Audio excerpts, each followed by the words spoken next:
Sekarang yang lagi rame-rame itu ada LGBT ya, ya. Lesbian, gay, gitu kan, biseksual dan transgender ya. Saya agak kecewa itu, agak kecewa.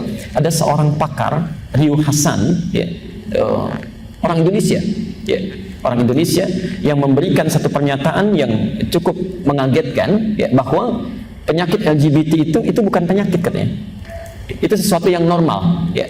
Jadi bawaan fitrah otaknya itu sudah begitu, ya. Bawaan fitrah otaknya sudah demikian, itu normal. Dalam ilmu psikologi katanya itu sesuatu yang sudah ditepis dan disepakati sebagai bagian yang bukan dari penyakit. Jadi bawaan normal, struktur otaknya beda, ya.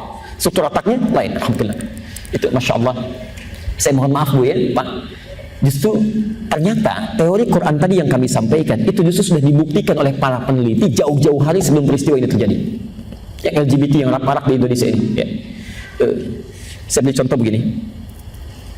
Kalau saya keliru mohon luruskan ya, yang tahu informasinya. Saya berikan sejarahnya dulu kenapa ini sampai disokong besar-besaran, di barat sampai memberikan dana, sampai rame sekarang dipopulerkan, ya. Sampai PBB mengeluarkan dana luar biasa ya untuk kampanye ini. Ini apa sebetulnya yang melatar belakangi? Jadi begini. Tahun sekitar 1948 ada seorang ahli dari Polandia, pakar saraf ya, namanya Jerzy Knorski ya. Jerzy Knorski sekitar tahun 1948 itu memperkenalkan sebuah teori bahwa otak manusia itu ternyata sifatnya seperti plastik ya, fleksibel. Berdasarkan apa yang dia terima, informasi yang masuk ke dalam otak, seperti itulah otak akan bersikap.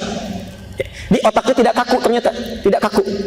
Dapat informasi ini, dia respon dengan keadaan sarafnya. Dengar situasi begini, otak kemudian memberikan respon dari pendengaran itu. Nah ini ternyata membantah teori yang telah berlaku sebelumnya bahwa otak manusia itu cenderung kaku. Kalau sudah begitu ya begitu.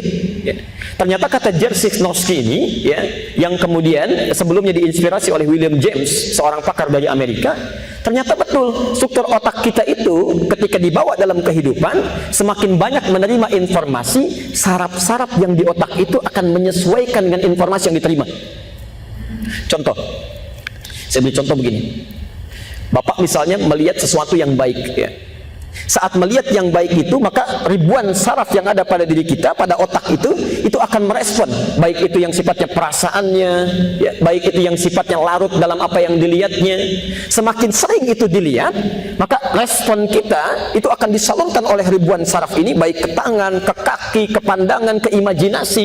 Maka itu yang akan mempengaruhi seluruh tubuhnya akan berperilaku dalam kebaikan. Sama kan dengan yang tadi ya. Kalau banyak lihat yang baik-baik, maka disambungkan ke dalam kolbu, hasilnya semua perilaku baik, gitu kan? Ya.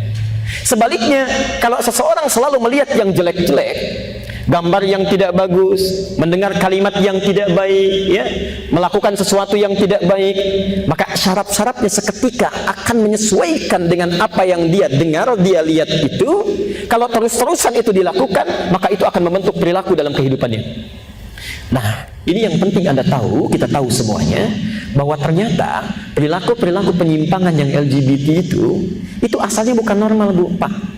Ya, penting kita tahu semua. Asal mulanya itu ternyata ini dari ketidakmampuan seorang manusia mengontrol fungsi-fungsi informasinya.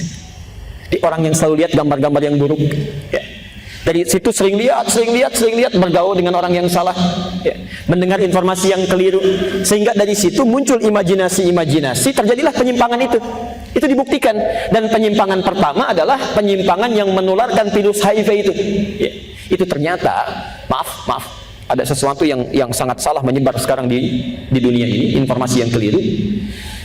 HIV pertama kali terjadi itu ternyata, mohon maaf, muncul dari dua orang laki-laki yang melakukan hubungan seksual, gay. Jadi mereka berhubungan lewat rektum, lewat anus, mohon maaf ya, yang tempat keluarnya kotoran itu ya. Nah yang jadi masalah, spermanya berada di pusat kotoran itu dan melahirkan penyakit. Itulah penyakit HIV yang muncul pertama kali di muka bumi ya. Menyebar itu, menular ya. Dan mohon maaf melukai benih-benih yang bersih, suci, sehingga ketika lahir dalam keadaan penuh dengan penyakit. tahun 1950 di Amerika itu terjadi demonstrasi besar-besaran menuntut kesamaan hak, ya, kemerdekaan berekspresi warga kulit hitam supaya diperlakukan sama dengan kulit putih. Ya. Saat sedang marak-maraknya ini, tekanan politik meningkat, ditunggangilah itu oleh orang-orang yang punya kelainan seksual, khususnya di tahun sekitar 1960-an sampai 1970. Karena tekanannya begitu kuat, begitu luar biasa, akhirnya dicarilah kemudian satu alasan yang bisa melegalkan bagaimana komunitas ini bisa diterima. Pada tahun 1973 itulah kemudian dikeluarkan sebuah pernyataan bahwa, mohon maaf, ini asal mulanya, gay, lesbi, transgender termasuk yang lainnya, itu ternyata mereka, maaf yang tadi saya sampaikan, memiliki struktur otak yang berbeda, lahir dengan otak seperti ini, karena itu mesti diterima dari manusia yang normal sesuai dengan fitrahnya. Itu pertama kali munculnya dari situ. Ya. Dari situlah kemudian muncul komunitas, ya, disebarkan, minta untuk diterima dan sebagainya. Apa alasannya? Karena ternyata ketika mereka menetapkan itu, dilihat ada satu orang yang meninggal dunia dari kalangan gay, otaknya itu beda, Bu, dengan otak manusia normal. Kecil, ya, cenderung mengerucut. Kata orang-orang ini, karena struktur otaknya beda, ya karena seperti itulah dia punya kelainan. Ya. Tapi ternyata ketika ditelusuri kembali, otak yang kecil itulah otak orang yang pertama kali melakukan penyimpangan sampai terkena virus HIV. Dari HIV ini yang menyerang struktur otaknya. Ya. Ini bukan karena terlahir otaknya kecil, bukan. Tapi karena kena virus, kena penyakit HIV tadi, ya, terserang otaknya menjadi mengerucut, jadi kecil. Ya, asalnya dari situ. Ini sekarang yang mau saya sampaikan, kampanye-kampanye yang mengatakan bahwa LGBT itu legal, tidak punya kelainan, ya, sesuatu yang normal, itu sesuatu yang sangat keliru fatal.